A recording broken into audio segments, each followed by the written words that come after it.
எங்களின் உயிரோடும் உணர்வோடும் கலந்து வாழ்கின்ற உறவுகள் அனைவருக்கும் அன்பு வணக்கம். வருகிற ஏப்ரல் 23 நடக்கவிருக்கிற தமிழ்நாடு சட்டமன்ற தேர்தலில் நாம் தமிழர் கட்சி எப்போதும் போல தனித்து என் மக்களிடமிருந்து மக்களுக்காக வந்த ஒரு மகத்தான பேரியக்கம் மக்களை மட்டுமே நம்பி களத்திலே நிற்கிறது. இங்கே மற்ற அரசியல் இயக்கங்கள் பல ஆண்டுகள் அதிகாரத்தை செலுத்தி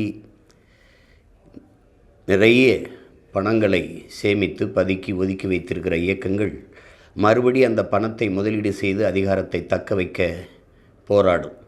ஒவ்வொரு தொகுதிக்கும் 30 கோடி 40 கோடி 25 கோடி என்று முதலீடு செய்து அந்த தொகுதிகளை வாங்க பார்க்கும். இந்த சூழலில் இந்த கேடுகட்ட பணநாயகத்தை வீழ்த்தி மாண்புமிக்க ஜனநாயகத்தை மலரச் செய்ய வேண்டும் என்ற மகத்தான கனவோடு களத்திலே நிற்கிற உங்கள் பிள்ளைகள், வாக்குக்கு காசு கொடுக்குற அந்த இடத்தில் ஒரு தொகுதியை வெல்ல 30 கோடி முதலீடு செய்கிற ஒரு முதலாளி தன் லாப தேவைக்கு முதலீடு செய்வாரா, மக்கள் சேவைக்கு முதலீடு செய்வாரா என்கிற கேள்வி அங்கே எழுகிறது. அப்போது வாக்குக்கு காசு கொடுக்குற அந்த இடத்தில்தான் ஊழல் லஞ்சத்திற்கான விதை ஊண்டப்படுகிறது என்பது உங்கள் பிள்ளைகள் எங்களின் அசைக்க முடியாத நம்பிக்கை, உண்மையும் கூட. அப்போது அந்த இடத்திலே சேவை செத்துப்போகிறது. இப்போது இதை மாற்ற வேண்டும் என்று ஒரு பெருங்கனவோடு தொடர்ந்து களத்திலே நின்று போராடி வருகிறோம் உங்கள் பிள்ளைகள். 30 கோடி முதலீடு செய்கிற ஒரு வேட்பாளருக்கு இடையில் போட்டியிடுகிற நாங்கள் அந்த வட்டி காசை கூட செலவு பண்ண முடியாத நிலையில் நின்று கொண்டிருக்கிறோம். ஆனால் மக்களுக்கு சேவை செய்ய பணம் தேவையில்லை, தன்னலமற்ற உண்மையும் நேர்மையுமாக பணியாற்ற வேண்டும் என்கிற மனம் இருந்தாலே போதும் என்பதை நிரூபிக்கத்தான் தொடர்ந்து உங்கள் பிள்ளைகள் இந்த களத்திலே நின்று வருகிறோம். இம்முறையும் அதே கனவோடு நிற்கிறோம். எங்கள் திருநாட்டில் எங்கள் நல்ல ஆட்சி, பசி, பஞ்சம், ஊழல், லஞ்சம், கொலை, கொள்ளை, சாதிய இழிவு, தீண்டாமை, பாலியல் வன்கொடுமை, அடக்குமுறை, ஒடுக்குமுறை, வழக்கொல்லை,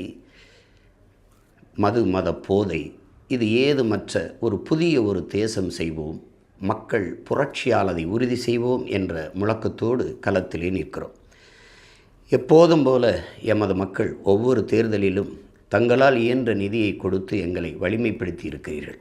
இம்முறையும் மக்களிடமிருந்து மக்களுக்காக வந்த பிள்ளைகளுக்கு எங்கள் பெற்றோர்கள், எங்கள் உடன் பிறந்தவர்கள் இனமாகவும் பணமாகவும் வலிமையாகவும் வளமையாகவும் நீங்களே நின்றிருக்கிறீர்கள். இம்முறையும் நிற்பீர்கள் என்று உங்கள் பிள்ளைகள் அன்போடு கேட்கிறோம். திரள் நிதி திரட்சி என்ற அந்த வழியின் வாயிலாக உங்களால் இயன்ற உதவியை செய்து உங்கள் பிள்ளைகளின் கைகளை வலிமைப்படுத்தி விடுங்கள்.